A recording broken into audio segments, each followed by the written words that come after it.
Hello everyone, welcome back to my channel. I'm Bill.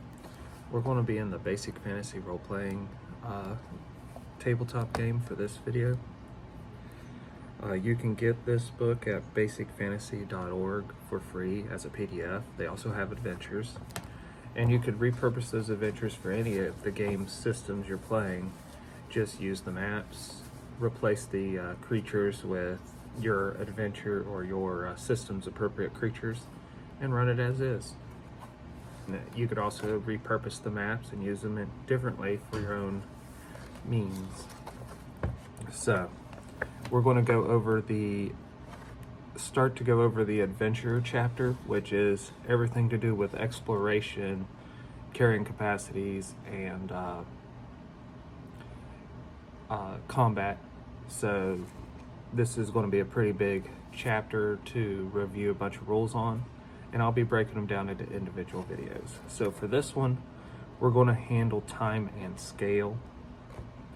Time adventuring is handled differently than combat time, as just a brief view of the video.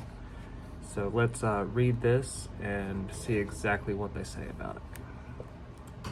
Time in the dungeon is measured in game turns, which are approximately 10 minutes long. So after 6 game turns, an hour's went by. When combat begins, the time scale changes to combat rounds, which are approximately 10 seconds long. So when 6 rounds go by, a minute's went by.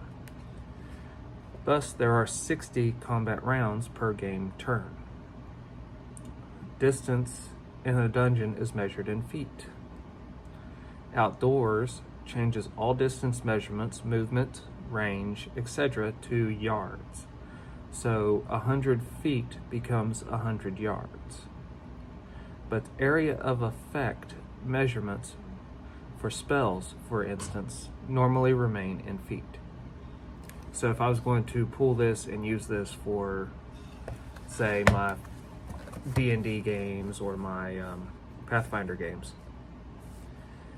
the reason why the time scale is different while you're exploring versus when you're in combat is because you're taking your time, you're checking everything, you're being careful, which is something that was from the older editions of D&D, like first edition and second edition.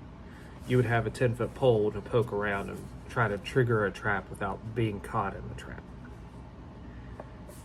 So that's why the time scale is different. Now the distance thing, I would definitely probably pull and use for my games.